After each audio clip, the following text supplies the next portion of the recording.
Black History Month and honor those who fought for our civil rights. We're also reminded of the current fight for racial justice. Velena Jones sat down with some members of our community to get their take on how things have improved here in Madison and where we need to go next. Velena. That's right, Mark and Susan. It was a very interesting conversation, and a lot of times we think about events that happened in the South during the civil rights era, but regardless of where you lived, Americans across the nation felt the effects of the fight for racial equality, including right here in Madison.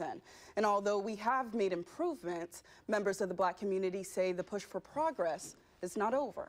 Many people, it's interesting when those of us who grew up here think back. From the time that I walked into my kindergarten room and looked at the books and looked at the toys, I didn't see anything that was about me. A 5-year-old isn't able to verbalize that, but you certainly feel it. Many people who have come here from somewhere else think that nothing was happening in Madison as far as civil rights, and they are very wrong. I know that my grandparents came here in the early 1900s. They were the radicals of their times. They really understood social justice. My grandmother was a teacher, she couldn't teach. My grandfather was a lawyer, he couldn't practice law. They were fighting for social justice and equal opportunity. It was dangerous to do that. I may not get there with you. I can remember being in kindergarten and they closed school down because Martin Luther King Jr. had just been assassinated. Only 4 years old at the time, Alex G. watched history unfold in front of his eyes. Perhaps too young to fully grasp its importance, but old enough to feel its impacts. And I can still remember being on the 3rd floor of our apartment and watching Madison Street just in flames. I still have those memories in my head. Living in Chicago at the time, surrounded by riots, his mother moved his family from Madison Street to the city of Madison for a chance at a better life. I think that was the beginning of planting a seed in my mom's heart that she wanted something different for her children. We watched everything unfold on TV like everybody else.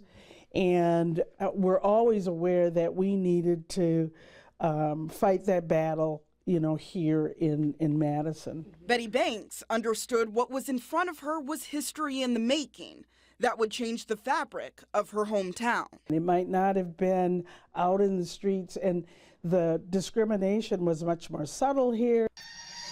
Following the Birmingham church bombing killing 4 girls, protesters marched from Selma to Montgomery, seeking voting rights. The bombing in 1963 was domestic terrorism.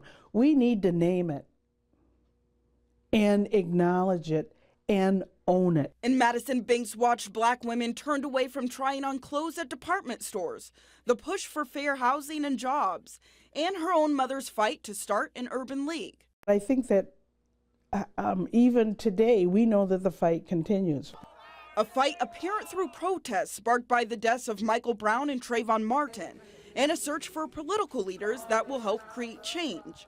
But Reverend G, now a leader in the Black community, says the push for progress is still not over. There was a very plush welcome mat when my family came in 1970.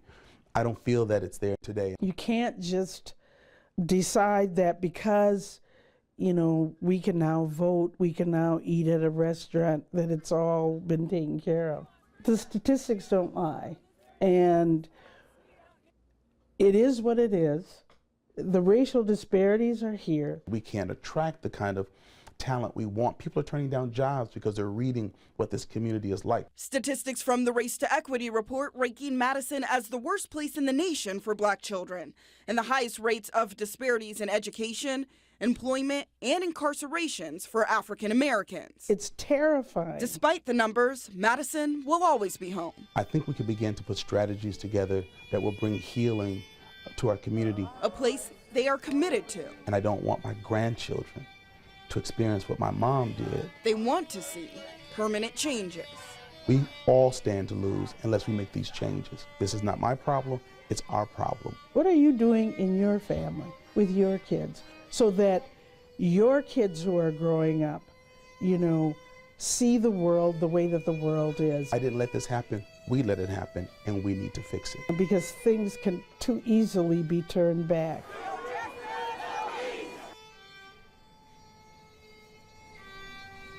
G and Banks agree that there have been improvements, but say now is the time to keep moving forward given all the recent demonstrations and conversations that we've been having. The worst place in America for young black children, that is not acceptable. It's still shocking, you know, it's still shocking. So we have a lot of improvements to be made. Pastor G and Betty Banks have so much experience They and do. they have so much wisdom to share on a topic like this. It's so great to have an opportunity to talk with you. We could talk with them all day long. Right, and it's nice to see it from their perspective as well, to hear their thoughts on things that they live through. Some progress, but a long way to go. Absolutely. Velena, thank you. For Great being story. here. Great Thank you, Velena.